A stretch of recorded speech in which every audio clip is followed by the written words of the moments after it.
Thank you all for coming, and I want to thank Jonathan Cruz, who is with High Level Pest Control. He's one of our colleagues, but he also happens to be a cigar aficionado and a distributor of his own line of cigars, and you are smoking them today because you received them on your way in. Okay? Jonathan is responsible for Bug Off presenting the event in this location. He introduced us to the management, and we couldn't be happier because I think this is a really nice setting, isn't it? Yes. Yes. Thank you. So Jonathan is a cigar expert. Some of you are already aficionados. Some of you may not be. I'm not an aficionado, even though I play one on TV. I am not a cigar expert. So I want to throw some questions at Johnny so that he can break it in for us, so that we can look the part and enjoy the cigar experience. Because after all, the cigar world, that's an experience. It's a culture, if you will. And like everything else, like pest control, technique is very important. So we have to understand the technique of enjoying the cigar. And there's many options, there's many sizes, flavors, wraps, denominations. We're not going to get into that. You'll find the one that you enjoy, right? But there's some basics that we need to learn. The first one is, hey, how do we cut a cigar, John? All right, so we have three different cuts. We have the V cut.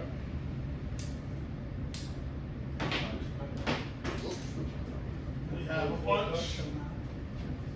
And we have a straight cut. So basically, you're going to choose whatever kind of draw you want to your smoke. When it's a V cut, it's a small cigar. A nice small V cut will not have you choking when you're pulling a cigar with a bunch of smoke.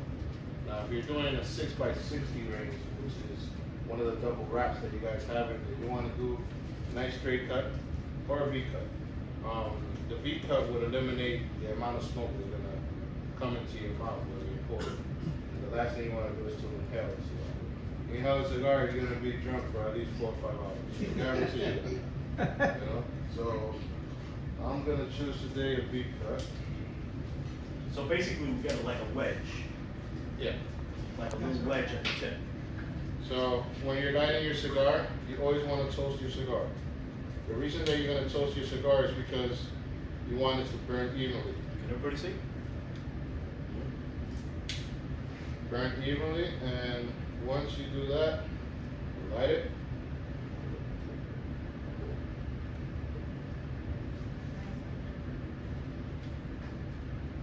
And you're going to keep pulling until you have a little bit of ash.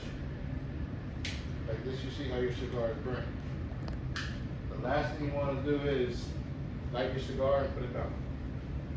Then, one thing happens, it'll change the flavor on the cigar, or they'll start burning crazy, you know. And if the cigar is good, if it has good tobacco, you can have a nice fine ash, a long ash, move it around and it won't fall. Now, Johnny, I notice cigar smokers hold their cigar different. What's the proper, if there is any, It all or at depends- least the improper way of holding a cigar? But you don't want to hold it like this. Well, obviously. But, you know, this is the way I hold it. I think a lot of people hold it this way.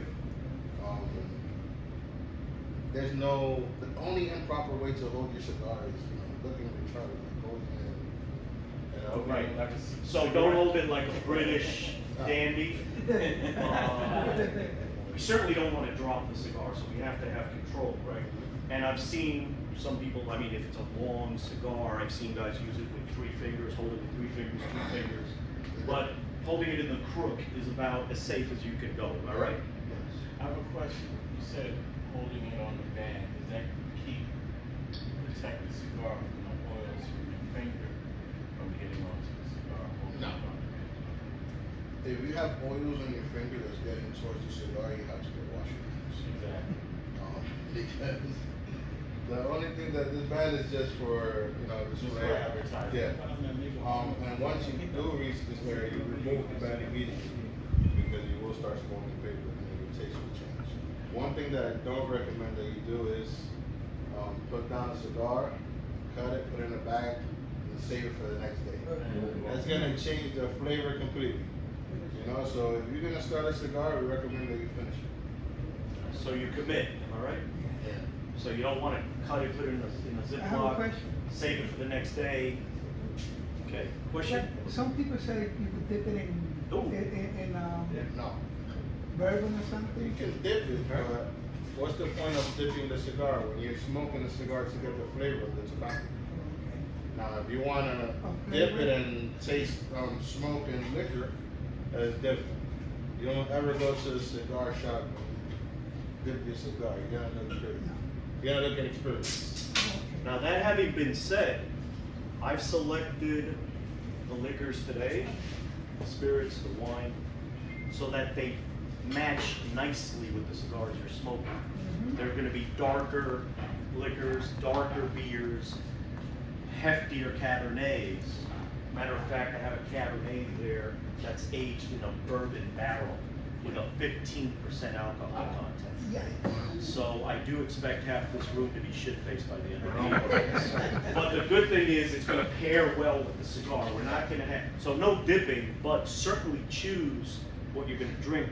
Allow it to match your cigar so that both of them are enjoyable, right? So, yes, perfect example. You see how the cigar is burning? It's burning nice and evenly, nice white ash. When you see white ash like this, tobacco's aged for a proper time. Once you're smoking a cigar and it looks kind of blackish, gray, the ash, the tobacco hasn't been aged properly. But this is what happens when you toast it, the lighter, you start getting aged smoke. Now, where do you smoke the cigar to? At one point. I smoke it until I'm almost burning my fingers. But that's just me. So at some point you have to remove that bag. Oh yeah, definitely. Look at you. See what you're saying? Look at you. All right. So a lot of people, they say that the best part of the cigar is in the end. It's not that. So you've been smoking that for about an hour and a half, 2 hours. So only after a time that you're consuming tobacco, it's gonna start giving you a buzz. No, but I'm telling you, a lot of Yeah, people exactly. say that it's the same tobacco from when you turn it on to the end. It doesn't get stronger. You feel like it's getting stronger because you're smoking tobacco. You know? Exactly. I have a question. That's a cigar lighter right there, and that's the best way, the lighter that you use, not a regular cigarette. No, definitely Not a big, Not a big. not the stove. But a lot of people have a preference of lighting their cigars with matches. You know? Yeah. So the reason that you light your cigar with matches is because you don't get no fumes from the torch. You know? You get a little bit of fumes, but you don't taste it off the torch because of the way that it burns. Now, if it's a big lighter, you know, it's burning slowly, the torch is way faster.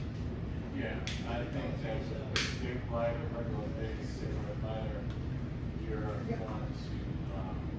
burn tobacco before it lights.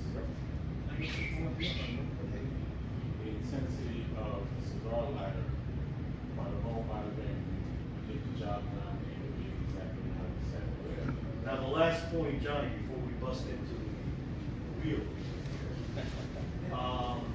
Those of you who really enjoy the experience, who want to get more involved, who want to collect your cigars, we throw them in the drawer, that's going to be all right? Or what do we have to commit in order to maintain? You have two options. You could commit to a humidor, Amazon, 30, 40 bucks. They sell you the whole kit, and you maintain your cigars in a humidor. If you don't want to go that route, because you're not going to be a big smoker and have a bunch of cigars, you can open up your fridge and throw it in the humidor that the fridge has. You know, the same Ziploc bag for a period of time. In the Ziploc bag, you can use what as You can use, with the cigars in the plastic, basically use wet X. right after now, Down. type of water, Distilled water. distilled water. The good news is, ladies and gentlemen, you are in a cigar club. There is personnel here that can walk you through the process. You need it to be cut. You want help getting it lit. We got to put the personnel here that are very happy to help you with that. We also have Johnny here who can break it down for you. He can also show you after the event his line of cigars, which are quite excellent. And you can build upon this if you choose. Oh yeah, and if you guys like the place, are interested in coming back, they offer membership here. So, you can get that information after the. I want to express my gratitude to Johnny for helping set this up. So please.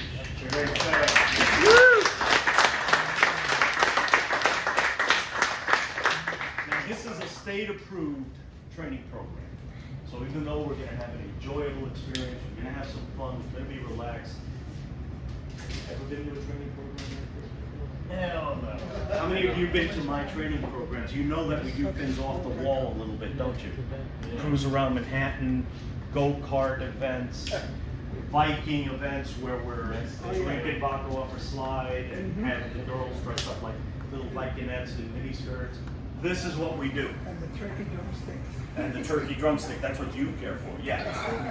But the point is, we do off-the-wall events, enjoyable, memorable, but it's hardcore training. And that's why we're here, because we need our credits and we need to expand our knowledge. Rodent control, I mean, this is probably the third rodent control program I do this year. Why? Have you seen greater challenges in rodent control out there in the field? Yes. Or no? Is it becoming easier? It's becoming more complicated, Yes. more complex. Yes. You have to be more creative. You have to find new techniques. You have to expand your skills and not go the cookie cutter route. Do you agree? Yes. So that's the whole point of bringing Liphatech on board to help share, refresh our knowledge, bring us to the present in what the real situation is out there in the field, and perhaps incorporate new techniques, new technologies into our portfolio of services. So to that end, I would like you to welcome Matt Titshaw from Lifa. I would like you to welcome our representative, Barry Pipkoff, who's taking images. All right? Beautiful. Thank you. And of Stunning. course, does John Murphy need an introduction?